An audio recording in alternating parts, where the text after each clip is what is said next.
Hello everyone, I'm back for another video and today I'm going to tell you some of my embarrassing childhood memories.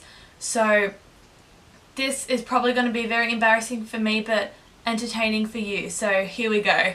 So let's start off in kindergarten when I was about 6, I would say, and in our classrooms at school we had a bathroom out the back. I don't know if anyone else's school did that, but we had a bathroom in our classroom just so it was easier for us to go and everything.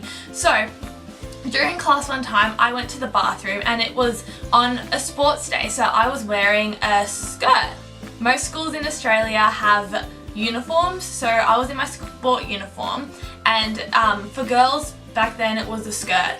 So the skirt had this like really tricky zipper thing and a couple of buttons as well, and it was just really tricky, and for a 6-year-old I can see how tricky that would be. So I went into the bathroom, did my business, and couldn't figure out how to put the skirt back on. So why I took the whole skirt off, I don't know. I could have just lifted it up, but I took the whole skirt off.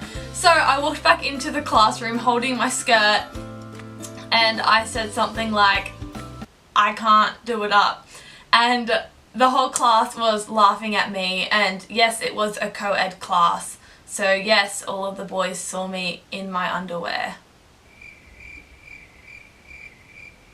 Moving on, but staying on the topic of bathrooms, I was also in kindergarten and we had a separate bathroom to the older people of primary school. So in Australia, schools separated from kindergarten to year 6, and that's all in primary school.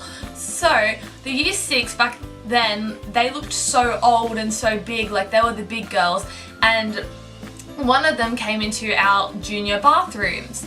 And this girl convinced me that it would be a really good idea to scrunch up toilet paper, wet it, and throw it on the ceiling.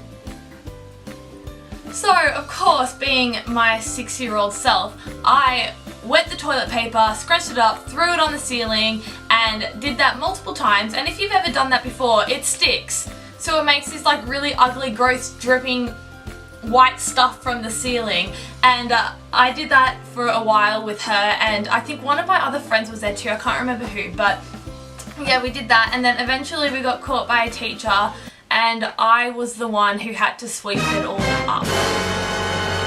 This next one was probably in maybe year 1 or year 2. Actually, let's go with year 1. And I remember being on the playground in the morning, I was talking to my friends, and somehow the topic of how much I love ice packs came up. So one of my friends said, "Oh, why don't you just go and tell them that you've hurt yourself so you can get an ice pack?" I thought, oh, great idea. So I went up to teachers and I tried to get them to give me an ice pack, like, you know, oh, I hurt my elbow and stuff. Nothing worked. They wouldn't let me get an ice pack.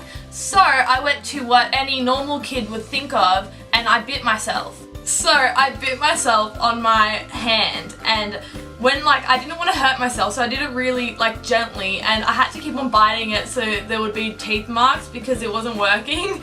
So I went to a teacher and I said, "Hey, that girl over there bit me." And then the teacher, instead of trying to give me an ice pack for a bite, she tried to find out who bit me, because, you know, that's not really allowed in the playground.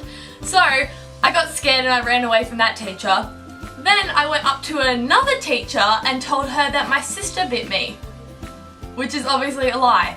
And then that lady was like, "Well, where's your sister?" And of course I couldn't get my sister in trouble for something that she didn't do. So again, I ran away. And I guess moral of the story is, if you want an ice pack, just wait until you get home and take one from your freezer. Looking back on it, I was a bit dumb and I did do a few weird things. I was a troublemaker in primary school, but I grew out of that, I promise. If you enjoyed it, please give it a thumbs up, and thank you for watching, and I'll see you next time. Bye!